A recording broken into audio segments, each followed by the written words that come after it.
A few moments later. Assalamualaikum, it's me again, Version Vlog. So for today's video ay magtutoy tayo sa aming munting mansyon. So bago po akong magsimula sa vlog is gusto ko lang sabihin na for content only kung mga sinasabi ko, and bago magsimula ang video ito is don't forget to subscribe on my YouTube channels and follow me on Facebook account. So, let's start this. Saan tayo magsimula? So, click tayo magsimula. So, ang aking first may papakilala is yung bahay na yan. Yan ang bahay na yan is, yan ang bahay na yan is kay ate na nandun siya sa Manila. Kaya nagpatayo siya dito sa tabi ng bahay din namin. So, pakita mo yung bahay namin, te. So, yan ang bahay namin. So, pansin nyo naman guys, di ba na marami kaming kapitbahay like this. O yan, di ba? Pansin nyo naman. So, Sana all. mag-start na ang ating vlog. So, samahan nyo ako. Let's go. So, first of all, ito po yung mansion namin. O, di ba? May pagka-mansion si Bayot. Charis. So, yan.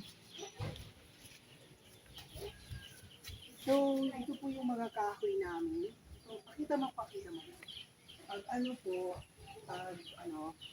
Pag nangangailangan po kami ng kahoy, dito po talaga kami kumukuha ng kahoy na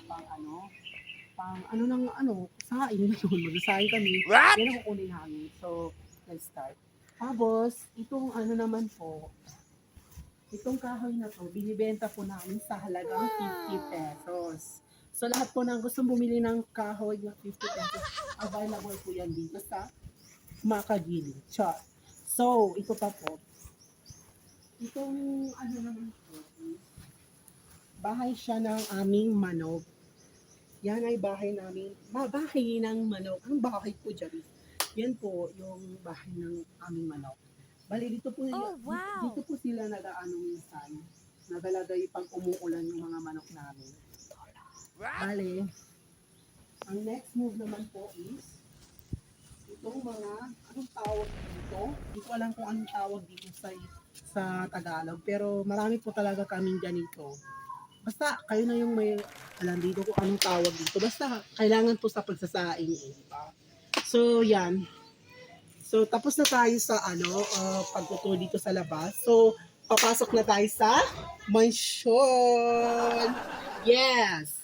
Narinig niyo yung sinabi ko, mansyon ang papasukan natin. Kaya maghanda kayo dahil mabibighani talaga kayo sa ganda ng aming mansyon. Char! So, yan po. Yung lugar na yan is childhood place po namin yan dati nung elementary po kami.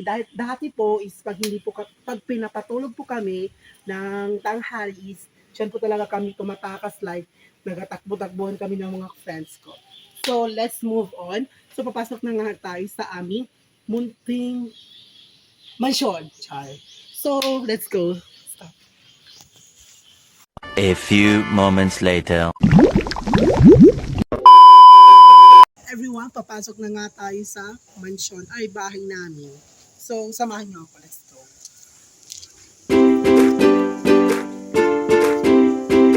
So, dito po yung sampayan namin. Pag nagsasampay kami ng mga nilalabhan namin, dyan po kami sumasampay. Kasi para nabibilad sa araw, di ba? Tama. So, papasok na nga tayo sa aming bahay. So, ito yung first kwarto, pero nakalock siya kasi nilock siya kasi may mga laman, gano'n. Bali, dito po tayo first is, ito may sasakyan. Itong sasakyan na ito kasi nasira, kaya pinasok dito sa bahay. Alam niyo naman dito sa Makagili, pag may nasirang gamit, nanakawin yan siya, Charis. So, yan na nga po. Start. Bale, ito po yung lalagyan ng shoes namin. Dito po makikita yung shoes namin. Pag ginahanap namin siya yung mga shoes namin. So, papasok pa tayo. Bale, dito na po yung sala namin, di ba? Hindi naman malawak kasi mahirap lang naman din kami. Hindi naman kami sa mayaman, pero hindi rin kami mahirap. Ganun. So, ito po yung bangko namin. Pag gabi, dyan po kami umuupo. Dito po, tingin mo, Beth, lapit ka. So, yan po. Ito po is made in China, Charis. So, yan nga po is gamit po yan sa bahay pang So, yan po yung picture ni Mama at Papa. Yan po. Yan si Mama at si Papa. Si Ama. Ganun. Bali, ito po yung mga childhood picture namin ng kapatid kong babae. Si Sairi. Yan, pakita mo. Yan. Elementary pa lang kami yan, guys. Yan, may mga certificate of honors. Yan, so yan na nga po. Bali, ito po yung nasirang TV namin. So ito po yung mga medalya. Halos hindi pa po namin naka-design lahat ng mga ibang medalya, pero gidesign lang namin itong mga kakaunti. Yung grade 6 pa kaming gumraduate. Bali, ito po yung mga medals namin. Bali, ito po yung TV namin from Vietnam. So, hindi Vietnam. Ano lang siya? Siya dyan sa Cotabato binili. Totoo lang. Bali, ito po yung second room. So, huwag na natin asokan kasi hindi pa siya gaano katapos. Bali, hindi pa siya fully paid na tapos. Kaya, mag-move na tayo sa kusina para tingnan nyo lahat ng laman ng bahay na. So, let's go. So, ito po yung childhood picture. Pakita mo, Be. Ito yung picture ko nung kinder. Yung kinder pa ako, ayan siya. Yan ako, bali ito yung kapatid kong babae. So, yan. Yan si mother. Bali, ito po yung mga picture namin. So, dito po yung kusina or dito po kami kumakain pag gabi.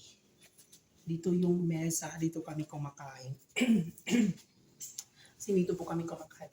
Bali, dadapo na tayo sa last kwarto. So, hindi ko rin papagigda guys kasi hindi siya tapos, gaano tapos. Kaya, yan, let's move on another video.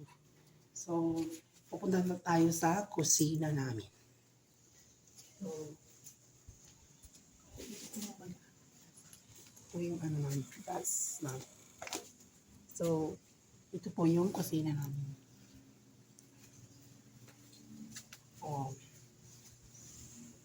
Yan po yung CR namin. Tapos, ito po yung washing machine namin. Bali, dito po yung namin, ano yung tawag dito? Yung mesa sa pagluluto. Like, may mga may niluluto kami. Dito po talaga kami nag-slice na mga anything.